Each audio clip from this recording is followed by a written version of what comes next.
ফিলিস্তিনের পশ্চিম তীর এবার জেনিন গুঁড়িয়ে দিচ্ছে ইসরায়েল। ফিলিস্তিনের গাজার পর এবার পশ্চিম তীরে জেনিন মাটির সঙ্গে মিশিয়ে দিচ্ছে ইসরায়েলি বাহিনী। গাজার যুদ্ধবিরতির মধ্যেই পশ্চিম তীরে বড় ধরনের সামরিক অভিযান অব্যাহত রেখেছে ইসরায়েল। গত রোববার জেনিনে একযোগে 23টি ভবন বিস্ফোরণ ঘটিয়ে উড়িয়ে দেন ইসরায়েলি সেনারা। এদিকে এক ফিলিস্তিনি সহ দুজনকে হত্যা করা হয়। গাজাকে ধ্বংস করে দেওয়ার পর ইসরায়েলের নজর এবার পশ্চিম তীরে। দেশটির সামরিক বাহিনীর একজন মুখপাত্র বলেন, সন্ত্রাসী অবকাঠামো তৈরি ঠেকাতে রোববার জেনিনে অন্তত 23টি ভবন ধ্বংস করে দেওয়া হয়েছে। পশ্চিম তীরের জন্য জানুয়ারিতে শুরু হওয়া এই ভবনে 50 ফিলিস্তিনি যোদ্ধাকে হত্যা করার দাবি করেছে ইসরায়েলি সামরিক বাহিনী। জেনিন শরণার্থী শিবিরে আদ-দামাস এলাকায় একযোগে বিস্ফোরণ ঘটিয়ে গোটা একটি আবাসিক এলাকা মাটির সঙ্গে মিশিয়ে দেওয়া হয়। এ বিস্ফোরণ এতটাই শক্তিশালী ছিল যে আশপাশের ছোট বড় শহর থেকেও তা শোনা যায়। দূর থেকে আকাশে কুণ্ডলি পাকানো ধোঁয়া দেখা যায়।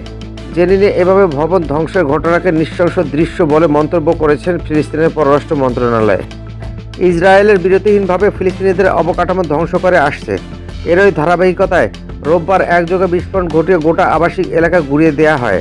জেনিনের বাসিন্দা হেন্না আল হাসান বলেন, বিস্ফোরণের শব্দ ছিল ভয়াবহ। জেনিন ও তুলকারম শরণার্থী শিবিরের গোটা আবাসিক এলাকা ধ্বংস ঠেকাতে জাতিসংঘের নিরাপত্তা পরিষদে জরুরি অধিবেশন ডাকার আহ্বান জানিয়েছেন ফিলিস্তিনের প্রেসিডেন্ট মাহমুদ আব্বাস। প্রায় 15 মাসের যুদ্ধের পর গত 19 জানুয়ারি গাজা যুদ্ধবিরতি কার্যকর হয়। এর পরপরে দখল করা পশ্চিম তীরে জেনিন আয়রন ওয়াল নামের বড় ধরনের সামরিক অভিযান শুরু করে ইসরায়েলি বাহিনী।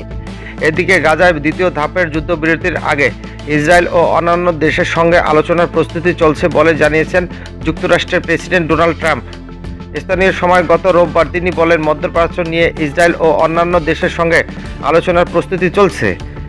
বেনিয়ামিন নেতানিয়াহু আসছেন মঙ্গলবার। আমি মনে করি আমাদের মধ্যে গুরুত্বপূর্ণ বৈঠক হতে যাচ্ছে।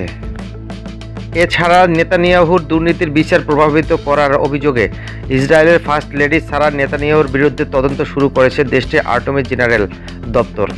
গত রোববার প্রকাশিত এক চিঠিতে বলা হয়, তার বিরুদ্ধে সন্দেহজনক ফৌজদারি অপরাধ তদন্ত শুরু হয়েছে।